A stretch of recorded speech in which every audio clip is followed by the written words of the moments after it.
po, yung simula nung pumasok ako, nagbago na po yung pamamalimos. And then, kahit papaano, kaya gusto ko po sumali sa PBB, gusto ko po matulungan yung mga magulang ko. Sinabi mo nagpapalimos ka ba dati? Opo. Oo. Siya nakunan habang naglilimos daw, yung buong pamilya. Talaga, oo, no? Wala namang maniniwala sa yung nagpapalimos ka. Ganda-ganda mo. Opo naman. May naniniwala ba? Opo, minsan sinasabi nila, ba't ka namamalimos? Ang ganda-ganda mo. Sabi ko, ito. Okay, so ano yung mga pagsubok na pinagdaanan mo sa loob ng PBB? Ano yung pinaka nag-stick sa mind mo? Yun po, medyo nahirapan po ako sa loob. Di ba sabi niyo po, umiiyak po ako lagi. Sabi nga, umiiyak ka palagi sa loob ng bahay. Namimiss ko lang po yung pamilya ko. Abad kung nagkukwento po kami tungkol sa mga pamilya, parang nakakamiss po sila. Kaya ka laging umiiyak. Opo. Ayun naman. Dati ba, Rita, napapanood mo yung PBB? Hindi po ako nanonood po ng PBB dati kasi gabing-gabi na po siya. Tapos bawal pa po sa akin yung magpuyat dahil pumapasok pa po. May pasok ka sa school. Pero syempre, siguro kahit papaano na nakakapanood ka ng TV, kilala mo yung ilang mga artista, tapos biglang isang araw, ikaw Artista naman ka na yung, din. parang artista ka na rin. Pinapanood ka na? Ano ba, mahirap ba yung parang naging adjustment na ngayon, palagay ko pag lumalabas ka, baka may mga nakakakilala sa'yo, nagpapapicture pa. Hindi ka pa sanay, no? Medyo sanay na po. Konti, na-adjust na ng konti. Oo. Pero gusto mo rin mag-artista na ngayon? May mga offers ka ba? Opo, gusto ko mag-artista. Yun po, habang nag-artista po ako, gusto ko rin po focus sa pag-aaral ko. Kasi po yung syempre. pag-aaral ko din po mahalaga sa akin. Lalo grade 6 pa lang po ako. Grade 6 pa lang siya. Ito, mama Kasi mo ba yun? 13, tama ba, Rita? 13 years old ka? Opo. 13 years old. Tinanong ko siya kanina yung trabaho ng tatay mo. Ano nga bang trabaho ng tatay Yung mo? tatay ko po ayun, sumasakay sa truck tapos nagbabasura. Nagbabasura.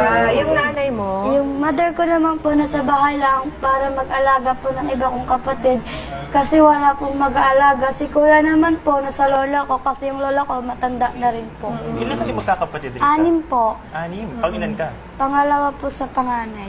Ayun. Sino ang best friend mo sa bahay ni Kuya? Kasi lahat po sila, kaso dalawa lang po yung namimiss ko po eh. Lahat po sila pero Sino yung pinakanamiss mo na raw? si Kuya Marco and si Ate Vibory po. Bakit? Kasi nung nasa loob po ako ng bahay, super maalagaan sila, mabait, and then parang pag may problema ako, dinadamayan nila ako, tinatanong ako kung anong nangyari sa'yo. Oo. Wow. Ano naman ang pinaka-importanting aral na natutunan mo sa PBB? Ito, pinayuhan po ako ni Kuya. Sabi daw po ni Kuya, huwag na daw po ako medyo mahiyain. At lagi daw po ako nakikisalamuha sa mga tao. Pag may kausap po, lagi daw po ako nakangiti. Dapat lagi daw po ako matapang. Tama yun. Magkaroon ka ng confidence. Confidence. Important.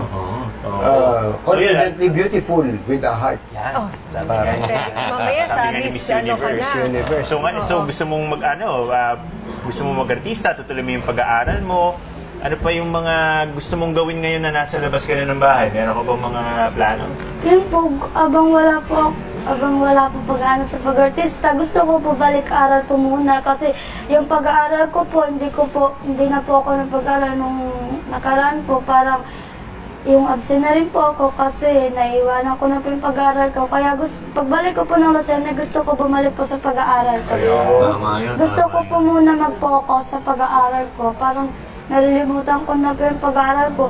Hindi ko pwede pong malimutan yung pag-aaral ko kasi mahalaga rin po yun sa akin. Imagine, maganda ka tapos nakapag-aaral ka pa. Beauty and brains ang labas mo. Saka pwedeng mag-model-model to kung hindi pa mag-artista, di ba? Kahit na ba walang ba? make-up, Oo, di ba? gandang bata nito. Ang ganda. The camera at saka yung screen loves Saka her. matulungin sa pamilya. Yan ang importante. Yan ang importante. Kung ano mag-aasawa, ha? Hindi po bawal pa po.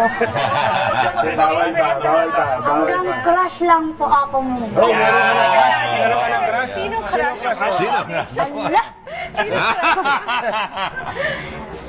Si Kuya Marco, si Kuya Robby, si Kuya Yaw, si Kuya Nico, si Kuya Makoy. Namimiss ko po eh. Lahat po sila pero Sino yung May pinaka-nanilis mo dalawa. dalawa? Sino? Si Kuya Marco and si Ate Vibory po. Bakit?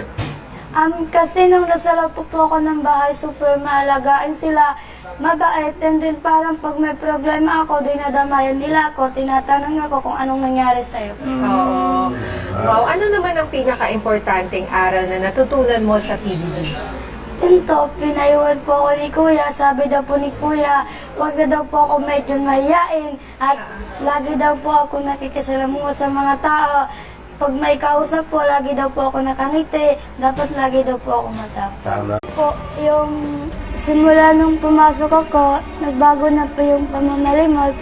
And then, kahit papaano, kaya gusto ko po sumali sa PBB, gusto ko po matulungan yung mga magulang ko.